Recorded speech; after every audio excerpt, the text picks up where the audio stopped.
Welcome, guys. We are breaking down Ohio State and Purdue. The Buckeyes, a 19.5-point favorite. Current total, 49. Buckeyes, one of 14 teams still undefeated this year. And guess what? They have Penn State on deck.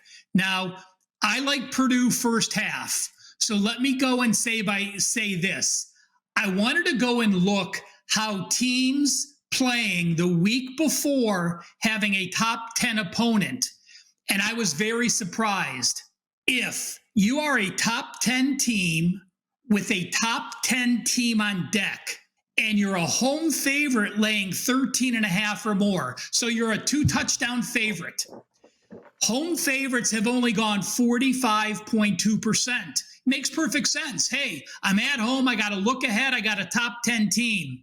When you break down away favorites like Ohio State, top 10 team with a top 10 team on deck, those teams since 2008 have actually covered 65.2%. Why am I telling you this? Well, when you break down a game, there's always positives and there's always negatives. But I don't want you to fall in the trap of saying Ohio State has a look ahead. They're playing Penn State. They're just going to try to do what they can to get past this Purdue team. In this case, I think it is semi-true. But again, the data quite a bit different from home favorites to away favorites. I look at Ohio State. And yes, they covered against Maryland, but they only had an 80-yard edge. It was 2 turnovers. They gave them 2 short fields to get through that spread. If you watched that game, I would have bet you anything you want that Maryland was going to cover that game. Ohio State rushed for 62 yards, 1.9 yards per carry. Yes, Travion Henderson was out, and he's likely to play this week, but the O-line is just not getting any push at all. It's incredible. When you look at the Purdue the Purdue defense is allowing 380 yards per game. They're allowing 4.3 yards per carry, but that secondary has played very solid. They're a top 30 pass efficiency D. They're allowing 54.6% completions. Kyle McCord just does not have the time to sit back and throw the ball deep. Ibuka banged up in this. Harrison was banged up last week. You couldn't really tell because Marvin Harrison is just as good as it gets as far as wide receivers, but Ibuka's questionable here as well. I'm going to say this. Ohio State's defense keeps them in the game, but under the new defense, they're a bend but don't break. They don't get the pressure. They're happy to have teams drive between the 20s and shut opponents down in the red zone. Hudson Card for Purdue has been banged up. He still completed 64%. With a 6.5 ratio, he has thrown some of those picks. I think Ohio State tries to get Travion Henderson established early. I think Purdue tries to slow the clock and go to their run game early. I think Purdue plus 10.5 in the first half is a solid selection here. I'm on the Boilermakers to keep it close. Again, Ohio State may pull away later, but for this show, first half, Purdue plus 10.5 against Ohio State. What is up, guys? Talking a little SEC East battle, kicking us off on Saturday, 12 noon Eastern, 9 a.m. Pacific from Nashville, Tennessee. We get back-to-back defending national champions here, the Georgia Bulldogs, on the road against Vanderbilt, who Vanderbilt's been a huge money burner. Actually, both of these two teams haven't been great against the spread. But looking at this line, by the way, it's Georgia minus 31.5. I think it's short. I mean, right off the rip, Georgia beat Vanderbilt each of the last 2 years 117-0. Combined final score 117-0. They were laying more than 35 points in both of those games. Now they're only laying 31.5. It's not like it's a very difficult trip from Athens to Nashville. There's a lot of Bulldogs faithful there already in Nashville. Plus, Vanderbilt has all the stadium construction. It shouldn't be that great of an atmosphere considering it's an early kick. But I think Georgia up front just dominates Vanderbilt. I mean, this Vandy team, next year, the year after, they might be knocking on the door, making a bowl game. But for this season, it has been tough sledding for the Vanderbilt Commodores. I've actually lost money betting on them, and not going to happen again this weekend, guys. I'm flipping the script and going on the Georgia Bulldogs. Kirby Smart and the boys, they do enough. I think this number's short. Minus 31.5 here. I think Georgia wins going away, blowout fashion. Give me the Bulldogs in Nashville. Yeah, for today's big game breakdown, we'll take a look at Utah and Cal. Utah at home here. I'm going to take a look at the first half in this game. Utah -7 in the first half. 3 home games played by the Utes so far this season. All 3 they've won by more than 7 points. At halftime, they led Florida 17-3. At the half, they led Weber State 17-7. At the half, they led UCLA 14-0. That's a 48-10 scoring margin by Utah, produced at home in the first half of their games. Still a question mark next to Cam Rising. Utah had a bye week last week, extra week to prepare for this Cal team, extra week for Rising to try and get healthy. But whether he plays or not isn't going to make a difference in this bet here of Utah -7. Nate Johnson also had the off week to prepare a little bit more, get more used to the offense. So as the season goes on, he'll get better. I think Utah will be just fine with whichever quarterback goes. If I look at Cal real quick here, every single game they've won this season, they won with 196 rushing yards or better. Need to rush the football in order to be a balanced offense because the passing game hasn't always been there consistently. Well, they're a run-first team that's going to play a run defense that only allows 67 rush yards per game. And Utah has faced the rushing attacks of Oregon State and UCLA, which are far superior to that of Cal. So I don't know that Cal's going to be able to run the ball early in this contest at all. Maybe for 4 quarters, they might not be able to run it. There's a question mark to who their quarterback will be. Will Ben Finley come back? He's the better passer of the quarterback choices for the Cal Golden Bears. If he doesn't play, there's some talk now that Fernando Mendoza may get the start in this one over Sam Jackson. So I think when you start adding all of this up, Cal needing to run, Utah being a terrific run defense, Utah playing lights out first half at home so far this season, the defense has been able to produce points early and often in Utah home games. I think 7 might be a bit too low. The odds of something like a 14-3 halftime score here seem to be pretty high to me. So we're going to play Utah to run it back and go to 4-0, winning by more than 7 here in the first half. We'll lay the 7 with the Utes over Cal first half. It's the ACC matchup of backup quarterbacks. And for Duke, Riley Leonard, a huge loss. 63% this year. Yes, only 3 touchdown passes, but he is just the stability. He's the only quarterback that has started for Duke the last 2 years, running for 326 yards, 6.9 yards per carry, and 4 touchdowns, gives them an entirely different dimension. The O-line for Duke has been excellent. They've only allowed 4 sacks. Again, when you have a mobile quarterback, it's easier to do that.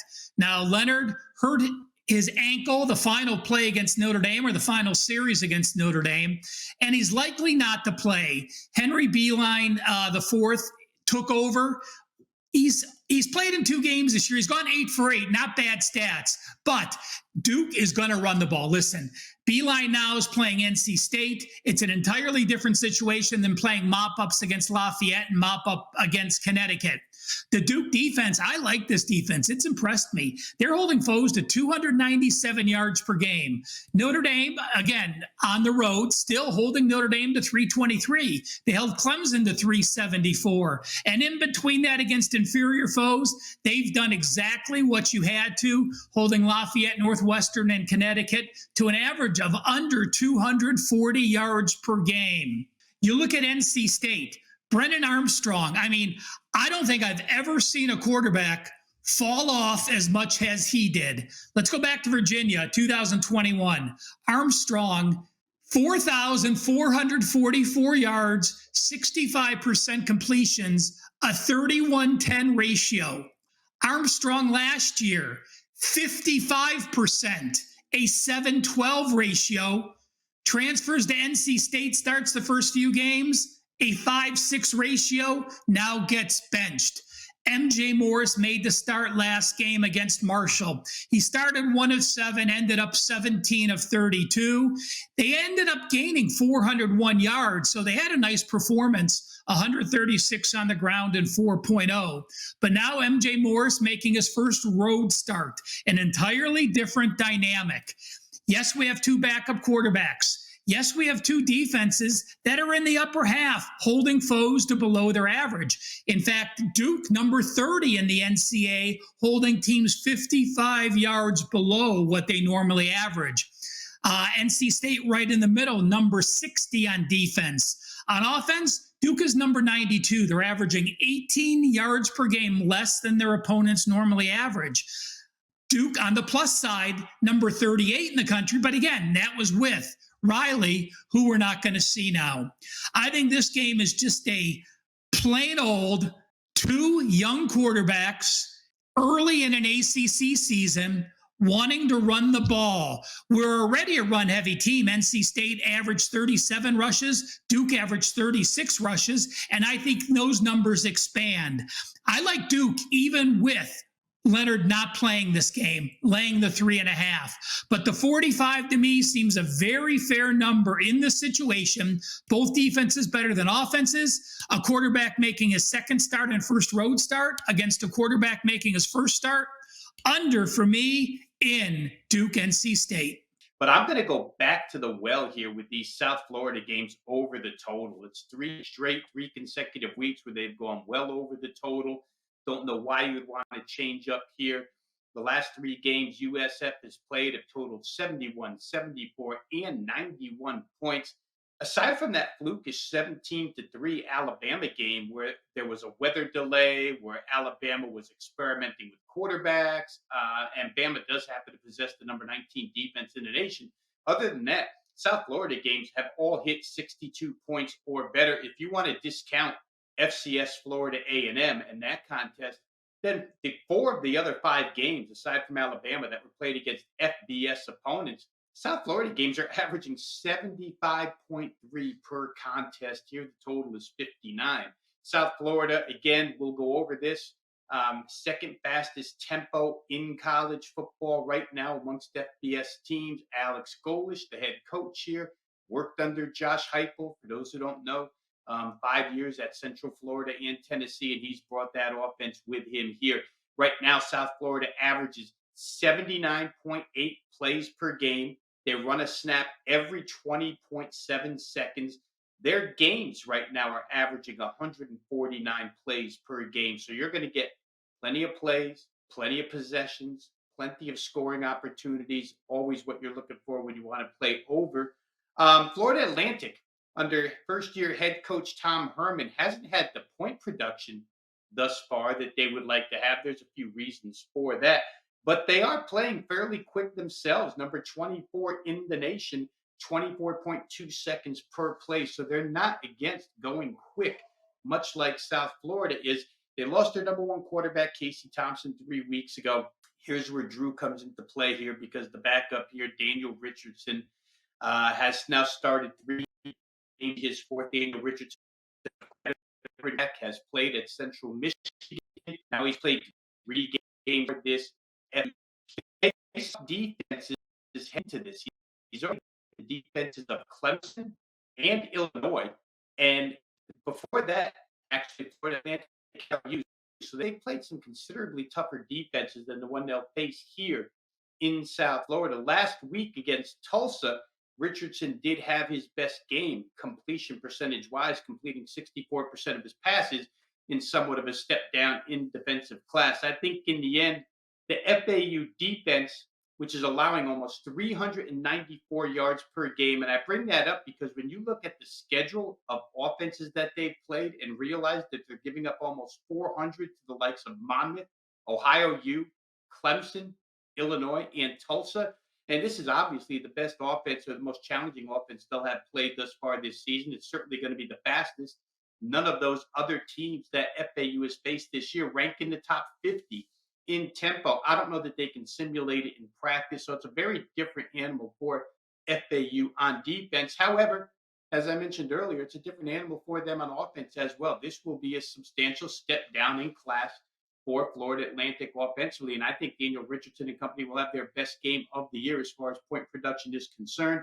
The total of 59 here, it to me is just an advantage that needs to be taken, a substantial advantage that we need to go ahead and play in this particular instance. We've seen a lot of numbers over the first 5 weeks of college football like this that are hung based more on perception than they are reality of what's going on the field. I think 59 is far too low. Until South Florida proves otherwise, I'm going to keep playing them over. So give me Florida Atlantic, South Florida over 59 points.